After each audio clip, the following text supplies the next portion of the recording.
news about stolen Alabama Senate race. This is bad by Prissy Holly for Freedom Daily. If there's one thing we learned about the presidential election last year, it's that liberals will do whatever it takes to win. We constantly heard incidents of voter fraud taking place where Hillary's minions were voting multiple times and buses of people were being transported into key swing state counties in order to throw the vote. Last night, Doug Jones defeated Republican Roy Moore in the Alabama Senate race, where liberals are disgustingly throwing the wind back in our faces this morning, calling the victory a stinging snub to President Trump. But unfortunately for liberals, Jones's win is being immediately overshadowed by the shady tactics they used to win after several disturbing reports are surfacing about what was really going on at the polls last night. One, fake news narrative about voter suppression. It was widely predictable that blacks in Alabama would determine the outcome of the race. When the liberal media began to realize that it would be an incredibly tight race, where we saw Moore and Jones separated by less than 1% for several hours, liberals immediately began to push the false narrative that blacks were being blocked from the polling places. One of the trending stories was from fake liberal website Verified Politics, was a very viral story called Something Incredibly Shady is Happening in Alabama right now, where they made the ridiculous claim that blacks were being prevented from voting. In the article, the website asserted that white supremacy was preventing black citizens from being able to take to the polls. That no doubt got the black populace fired up just in time to go cast their votes for Jones before the race ended. Here's a short excerpt of their ridiculous story where they claimed that white supremacists were requiring poor blacks from being able to vote because they were required to show an ID. Alabama has a long history of suppressing the votes dating back to at least to 1901. When the state passed a new constitution whose main purpose was to deny African Americans the right to vote, they whined. In 2011, the Republican-controlled state legislature passed a law that all voters must have a photo ID, which immediately disenfranchised many rural and poor blacks. Yeah, right, give me a break. Two liberals, army of felons, liberals frequently use the backing of criminals to bolster their agenda, which is why they fight so hard to keep Muslim immigrants and Mexican illegals in our country.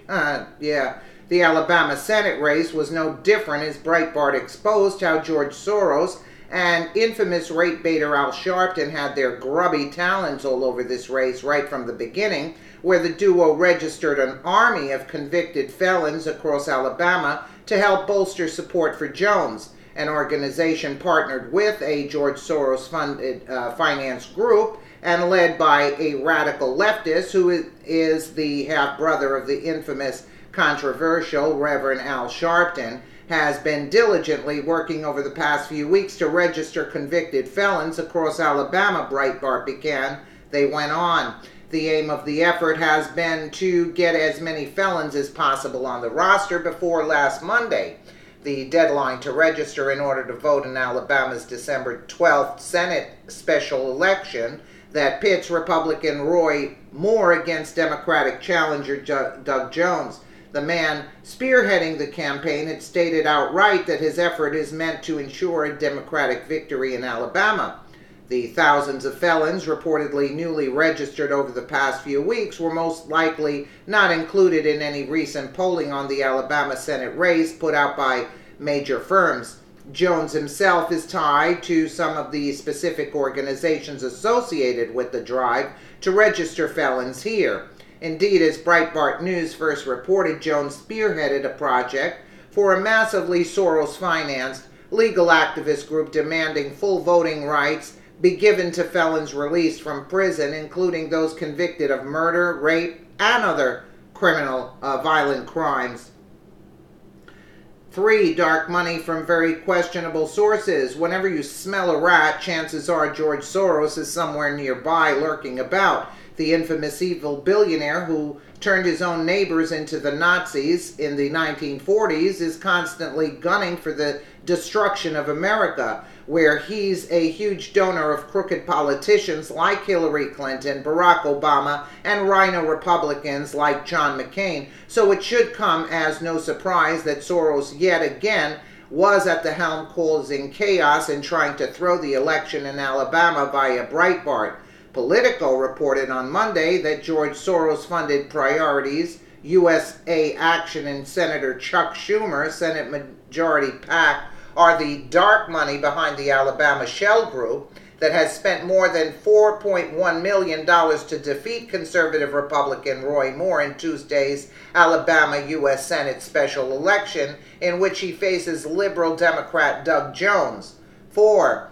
Liberals behind the character assassination of Roy Moore. For weeks, there was an ongoing barrage of accusations made about Roy Moore, where he was even accused of pedophilia and going after several underage girls. One of Moore's accusers was Beverly Young Nelson, the ex-waitress, who charged that Moore groped her when she was 16 and he was in his 30s, and used her high school yearbook bearing Moore's signature as proof that she knew him, even though Nelson would be busted for plagiarizing the yearbook entry. Liberals still use the woman's false testimony as a way to push the narrative that Moore was a sexual predator.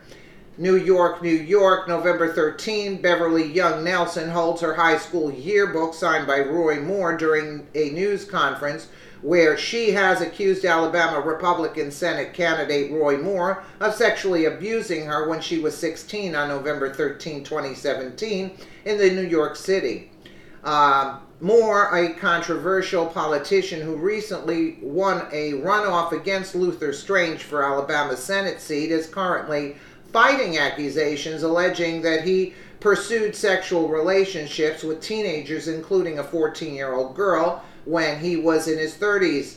There still has yet to be any evidence against Moore, except the testimonies of these women who conveniently crawled out of the woodwork to share their stories right before the race. It was even discovered that George Soros was behind the hit research of Moore and was encouraging these women to speak out against the Republican judge. It's pretty disturbing how liberals will not stop in their conquest to destroy this country. That's exactly it. With their shady and illegal antics, and yesterday was an enormous hit to the Republican Party. Jones's victory will be a significant consequence for Republicans on the national level, where Democrats are now working towards capturing the last Senate seat up for grabs next year in order to gain the majority in the Senate. That's very bad news.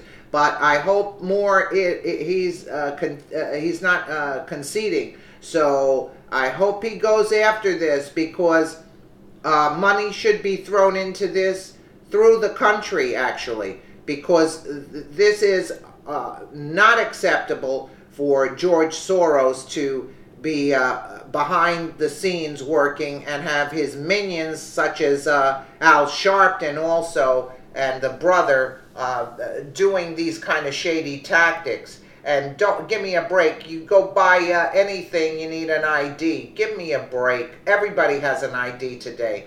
Let me know what you guys think in the comments below. And again, thank you so much for watching.